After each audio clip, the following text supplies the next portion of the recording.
Speaker McCarthy is preparing to unveil a plan to lift the debt ceiling. Are you in communication with him about that? That is expected later today. So what I can say is we've heard that there's something coming out today, a plan coming out today. Speaker McCarthy is engaging in dangerous economic hostage taking. You heard directly from the president. He was very clear about this yesterday in the Rose Garden, and that is threatening, as we all know, hardworking Americans' jobs and retirement savings, and in his plan. And so it is clear that extreme House Republicans, the MAGA House Republicans, what they want to do, they've been very clear about this. They have told us over and over again they want to increase costs for hardworking families, take food assistance and health care away from millions of Americans, and increase the debt when combined with House Republicans' proposal for tax giveaways skewed for the super rich, special interests, and profitable companies. And that seems to be their priority. That is what they've put forth. And the president was very clear yesterday. He's like, what are they doing? What is the MAGA Republicans doing? Why would this speaker, like no other speaker has done this before, threaten default? Why would he do this? And so again, we've heard that this is coming out today, but we've been very clear about how we see what MAGA Republicans have been doing these past couple of months. Follow up. It looks like tax collections may be down. That means that the date on which the Treasury runs out of money could be earlier than expected, according to some analysts. Do you have any guidance for us on how quickly that could happen? So that is something, as you know, the Secretary of Treasury has spoken to. So I would refer to the U.S. Treasury on any comments on deadlines that relates to this. I'm just not going to comment from here. Okay. And then just one more on the dollar. So yesterday, Jared Bernstein, during his confirmation hearing, said there was some evidence that China wanted to see the dollar displaced or dislodged as the world's reserve currency. Had some comments from Brazil in recent days about the dollar and Chinese currency instead. I mean, how concerned are you that debt ceiling default or the U.S. default could lead to trouble with So what I can say is that we're always monitoring development in this space and ensure we maintain the centrality of the dollar in global financial markets and in the global economy as well. What I will say is the primary focus of the U.S. Or the primary of the U.S. dollar is underpinned by fundamental advantages that the United States has held for a long time and will continue to hold. That includes credible and long-standing commitments to transparency and sound governance, our rule of law, the most liquid financial markets in the world, and the independence of the Federal Reserve System as well. I'll leave it there. Okay. I know you've said that the White House is prepared to respond to whatever decision comes from the Supreme Court, but if the Supreme Court denies DOJ's request, how soon do you anticipate having some actual actions to unveil regarding? I'm not going to get ahead of the court decision today. What I can say, and I think we have shown this, we have been fighting for women's reproductive rights since the Dodd's decision came out back in June, and we'll continue to fight, and we are prepared. I'm just not going to get ahead of the decision at this time. And should we expect the president to speak on this Well, today? we have to see what the decision is. I'm just not going to give any more details until we hear what the court is going to say today.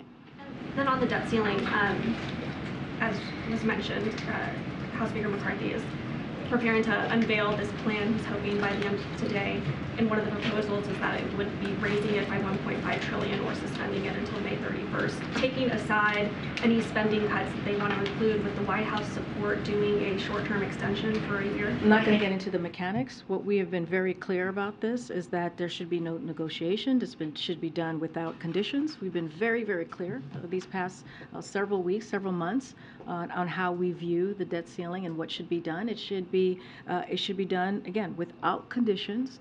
This is something that both Republicans and Democrats came together in the last administration and did it 3 times. And when you have a speaker that is threatening to default, no other Speaker has done that before. And so, again, they need to do this. There should be no negotiations. They need to do this. Again, because it is a constitutional responsibility that they have in Congress. Go ahead. Yeah, following up on the meeting that you announced between President Biden and the 3 Tennessee state lawmakers, why was it important for the president that they visit the White House and that he sit down with them here? And is there something specific, that he wants to get out of this meeting to share with the American public? Well, the president has been very clear about how important it is to take the next steps when it comes to gun reform. And he saw these 3 legislators as taking that next step, right? When calling for assault weapons ban, which is incredibly important. He was proud and very he was appreciative of their efforts and what they were trying to do in the State House, and how important it is to have that type of visibility, to have those type of voices out there to continue to call on an issue that he's been talking about, not just for the past several months, but for years, which is to ban assault weapons, right? And that's what we know is killing our communities. We see them in our schools, we see them in our churches, and we see them in our places of worship. And this is not, weapons of war should not be on the streets. And so they had a conversation. He thanked them for speaking out and standing their ground and being very clear about what's needed to protect their communities. And he invited them here to continue that conversation. You all asked me, what else is the president going to do? This is another step, right? This is bringing these leaders in a city that was harmed in the most horrible way by a shooting, or a state that was harmed in a horrible way with 3 kids and three administrators being murdered in a school. And now they want to speak out. And now they're going to come here and the president's going to have that conversation. And it's important to continue to move that conversation in that way. Thanks, Karine. Just another quick follow-up on the 3 Tennessee lawmakers coming. What are the plans for when they're here? Are they having an Oval Office meeting with the president? Are they meeting with a larger group? Are they doing an event with the president? So we'll have more to share. Right now, today, I was able to confirm that they will be here on Monday. And as we get closer to Monday, we'll certainly have more to share on what that's going to look like. Just don't have anything at this time. On Senator Dianne Feinstein, the president has obviously known her and worked with her for decades. Has he had an opportunity to talk with her to see how she's doing? I don't have a call to read out at this time. What I can say is just reiterate what the president has said and the First Lady, wishing her a speedy recovery. As you know, they put that statement out some time ago. And also, what else he said is that he sees her as a friend. He was very close to the senator's husband as well, late husband Richard, and they have a close friendship. And they worked, as you just stated, very closely together while he was a senator. And she has the work that she has done. I was just talking about banning assault weapons. That was something that he partnered with her on. The work that she has done as senator has made the lives of Americans better. Don't have a call to read out, but he's been very thankful for her partnership and her leadership in the Senate over the years. What does the White House believe that Senate Democrats should do now that Senate Republicans have said they're not going to support temporarily replacing Senator Feinstein on the Senate Judiciary Committee? So let me just first state that this request was made by, as you know, Senator Feinstein. This is something that she had asked for the committee, for the Senate to do, and the president will continue to say that he hopes all senators in both parties really respect and honor her request. Look, I kind of said this yesterday, and I'll say it again. It is flat wrong to seek partisan advantage from health issues of a colleague. The American people reject that kind of scorched earth approach to governing, and so in order to uphold the rule of law, it is imperative that we move expeditiously without unnecessary delay, and that's how the president sees this moving forward. But again, as you know, this was her request. This is something that she asked for. But it appears they're not going to go along with that request, and this is having a profound impact on the ability of the Senate to confirm the president's judicial nominees. So what should happen now? Look, we're gonna leave that to the Senate. The president has been very clear that they should move forward. This is a request that she asked for, and it is a reasonable request. And again, I'm going to leave that to the Senate. And this should not be a partisan issue. This should just not be a partisan issue. So how long should this position remain vacant? Is there a point at which, given the number of nominations that are piling up, that the White House believes that it's the senator's obligation, given that she's been gone for a couple months now, has no timeline for returning, that for the good of the people of California and also for her party, it needs to consider next steps? So look, it is her decision to make when it relates to anything about her future. That is for her to make. The president has been very clear about that. And it is, this is something that the Senate all senators have to deal with, and not make this a partisan issue. Make it about make it about the people. Make it about the people of California, the people across the country. This is important to move forward. The American people do not want a scorched earth approach. We've been very clear. They were very clear about that when we looked at the midterm results. And so again, this should not be a partisan approach. We have to make sure that these issues are dealt with on behalf of the American people. Okay, Justin. Yes, Karine. I wanted to ask you about reports that President Macron had asked his top diplomat to meet with his Chinese counterpart and try to come up with a framework for possible peace negotiations related to Ukraine. And I'm wondering if the U.S. is aware of this effort, involved in it, supportive of it. So we certainly, we've heard the reporting, but we haven't heard anything from the French on this, so we have to reach out and get more information. So I'm just not going to get ahead of having that conversation with the French, but certainly we've seen the reports ourselves as well. There was a report in Politico today that the Problem Solvers Caucus is working on a debt ceiling plan that would see debt ceiling raised until the next presidential administration, but an outside commission set up on fiscal reforms. Is there any White House reaction to that? So look, I don't have a reaction to that at this time. What I can say, we've seen their one-pager. We have a very close and respectful relationship, a good relationship with the Problem Solvers Caucus. I just don't have a reaction to share at this time. But you're familiar with what the president said yesterday. Our position continues to be to not negotiate over default.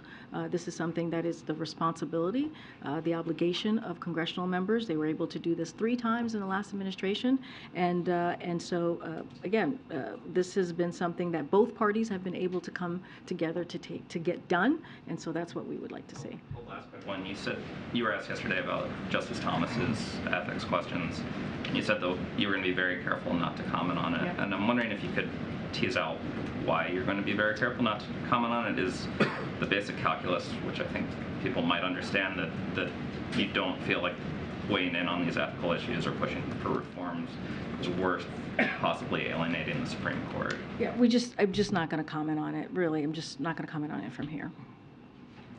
Karine, the president's been pretty consistent when he's been asked about this debt ceiling fight and potential negotiations with Republican leadership that he wants to see them put forward a budget before that happens. Are we getting closer now with what the speaker's putting out today and with the potential vote in the House next week to seeing both parties having at least conversations in person, beginning a process by which there might be discussions? So look, you saw the readout that the president had a conversation with leaders Schumer and Jeffries, and what they said was very clear. We won't negotiate over default. Republicans should pass a clean bill like they did 3 times in the previous administration, as I've just stated over and over again. And as the president said, the president is ready to have a separate conversation, as you just laid out, Emily, about the budget once Republicans present their plan.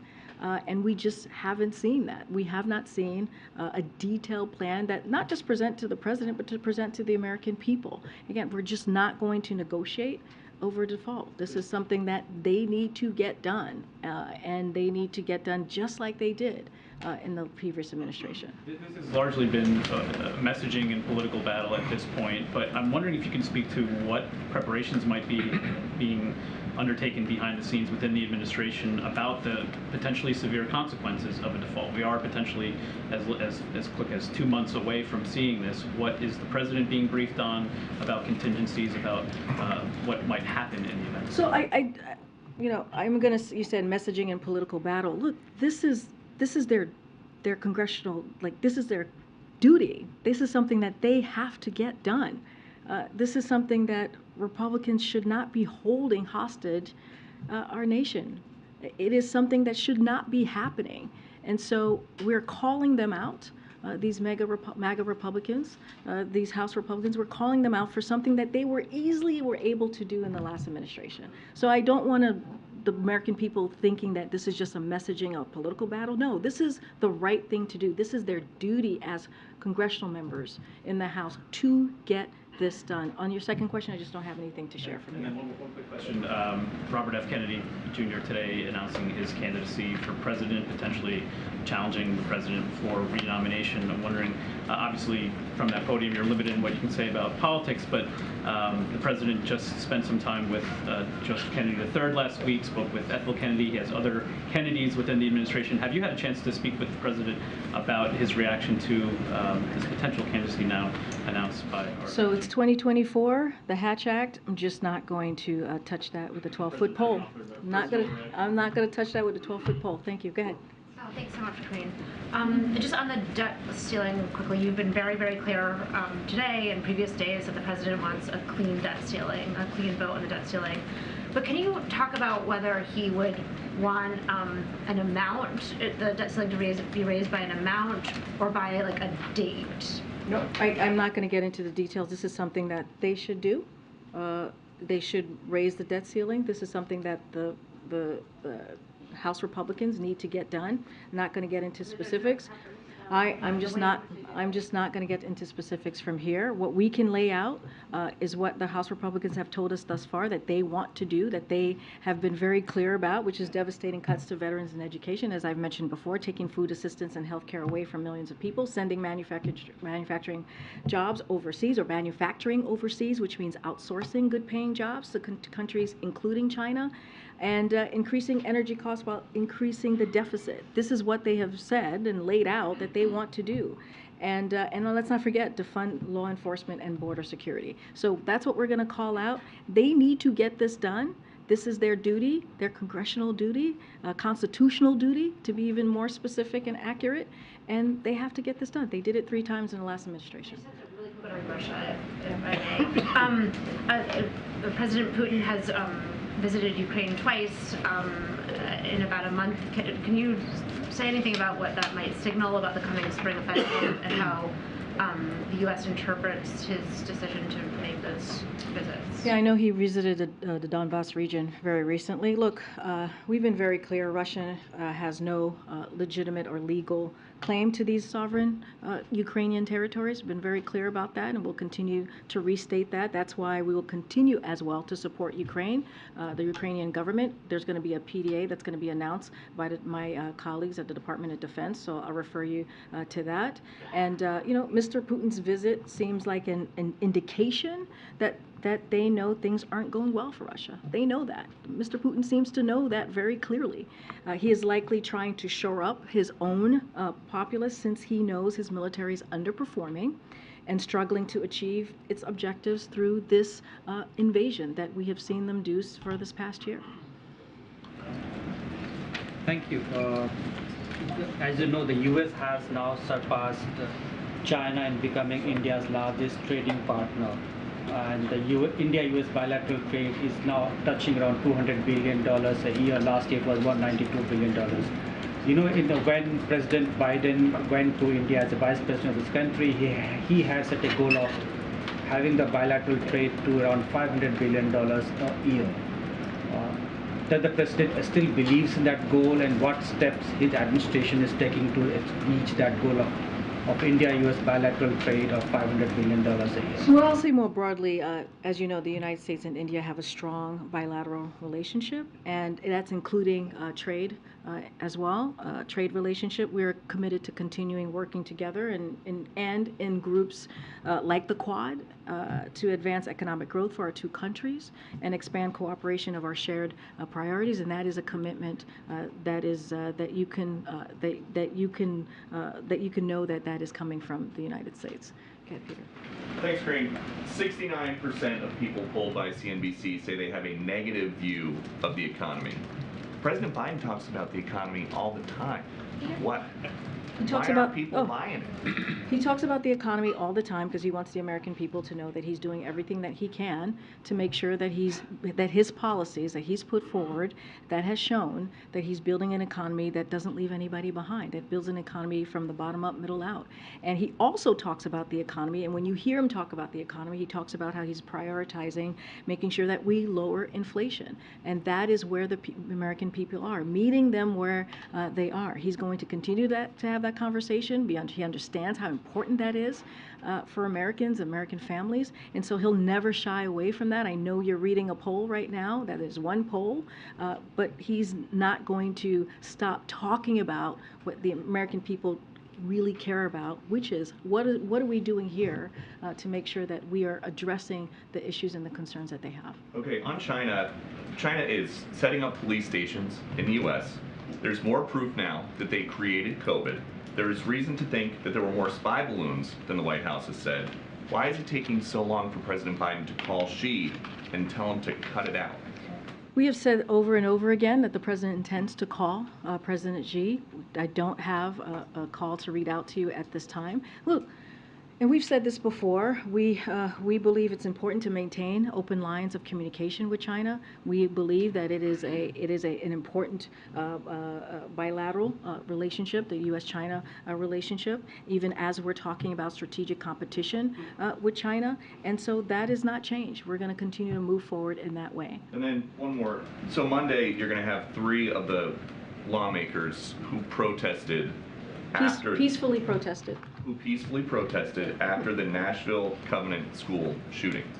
Have any of the victims or the victims' families been invited to the White House? I don't have anything to read out to you about any invite. Why?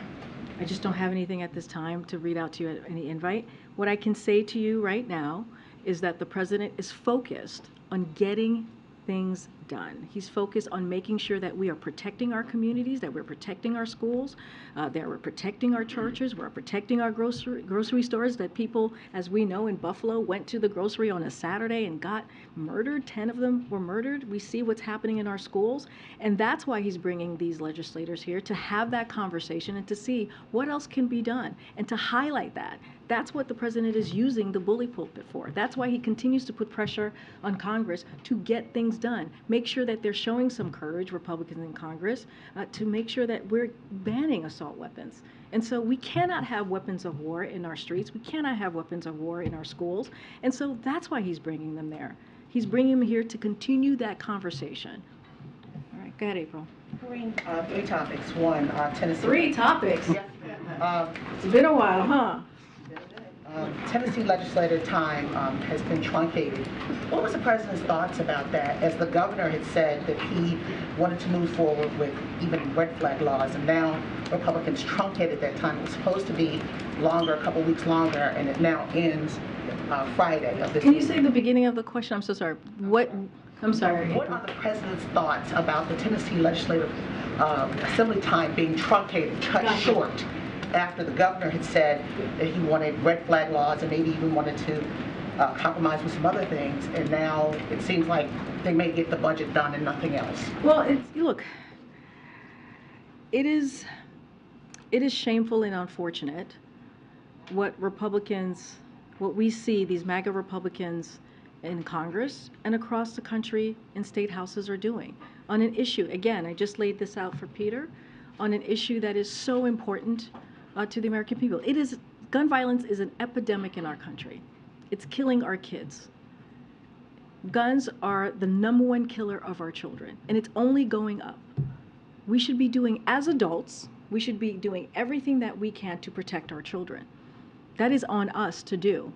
This is a president that has taken action after action after action to do just that, to protect our community. But as we understand, as you all know, it takes legislation to continue the work. That's why we're asking Congress to do more. That's why we're calling on House of Republicans to do more. And we should see that same type of action in state houses as well. And next question, do you know of any movements, any efforts to extradite the suspects in the Shankola Robinson murder? I don't have any information on that. I would refer you to the Department of Justice. And lastly, what are the efforts by this administration as the nation is waiting to find out the decision on affirmative action in Supreme Court, what are the next steps? Because, the thought is that it will be overturned. Affirmative action that could have tentacles not only just in that case, but in the historic Brown v. Board and in other pieces of affirmative action and DEI around the nation. So what I can say is the President supports making higher education accessible to all Americans. As the Department of Justice argued in court, it is important that our colleagues and universities produce graduates who are from all segments of society, who are prepared to succeed and lead an increasingly diverse nation. The Supreme Court reaffirmed this less than a decade ago in Fisher versus University of Texas at Austin, and it should do so again. But again, it has tentacles beyond education into the broader society, workplace, into the broader society, workplace, etc. What does the President say about that as he stood to run on equity and inclusion? And you said it right there, April. He stood to run on equity and inclusion, and he has shown that throughout his administration. One of the first executive orders that he signed was to make sure we saw that type of diversity, that we were leading with diversity in our different agencies and departments, and that is what the executive order one of the first executive order that he signed. Make sure that the federal government was leading with that lens and was taking action to make sure that there is inclusion and diversity. So he has walked the talk, and so the President is something that he has always said. He's going to make sure that no one gets left behind. I've talked numerous times about his economic policies. He does that, and any other policies that he's put forward, and make sure that again no one gets left behind. That we'll make sure there's inclusion and diversity at the center of everything that he does. I got to move around. Okay, go ahead, Ed. Yeah, thanks, April. Thanks. April, you're up here now. All right, come on up, April. Come on up. All right, you ready? All right. So I want to ask about gas prices. Let's switch sides. Switch to the economy side. Yeah, Okay. gas prices. The price of gas has been inching up 24 cents over the past month. Are there any new actions the President's going to take now to bring gas prices down for the summer? So, as a reminder, gas prices are not where they were a year ago because of the actions that this President has taken. They have gone down by $1.30 since this summer. Again, because of what the President has done. I was being asked about why the President talks about the economy, because he wants to make sure that the American people know the work that he's been doing and how he has put inflation number one thing that he wants to get done as it relates to the economy. And time again, we have seen analysts' predictions proven wrong. And so, look, the President has been clear that he will do everything that he can to continue to lower costs for the American people, and that includes calling on oil and gas companies to use the permits and profits available to them to increase production, which is already on track to reach a record high this year. I don't have any additional actions to provide to you. I'm being told that we have to go because the President's going to be leaving shortly, and all you have to leave. Where that meets inflation. So core inflation is basically flat, and if we see gas price inflation come back into it, how concerned is the President that inflation will then come back up? And we've seen him resist policy pivots. Are there any concerns is there any examples of the President possibly looking at policy pivots for the future? So we're always monitoring gas prices, which we know are a key part of families' budgets, which is why the President has done the work that he has. Again, gas prices are not where they were a year ago. They have gone down since it's the highest peak this past summer. And we have always said it will take some time for inflation to come down, and we may see bumps in the roads, but that's why lowering costs and fighting inflation remains the President's top priority. That's why the Inflation Reduction Act is important. That's why the bipartisan infrastructure legislation is so important. That's why the CHIPS and Science Act is so important. All of these are part of the President's economic policies to make sure that we meet the American people where they are. And bye, everybody. I'll see you tomorrow. Thanks, Karine.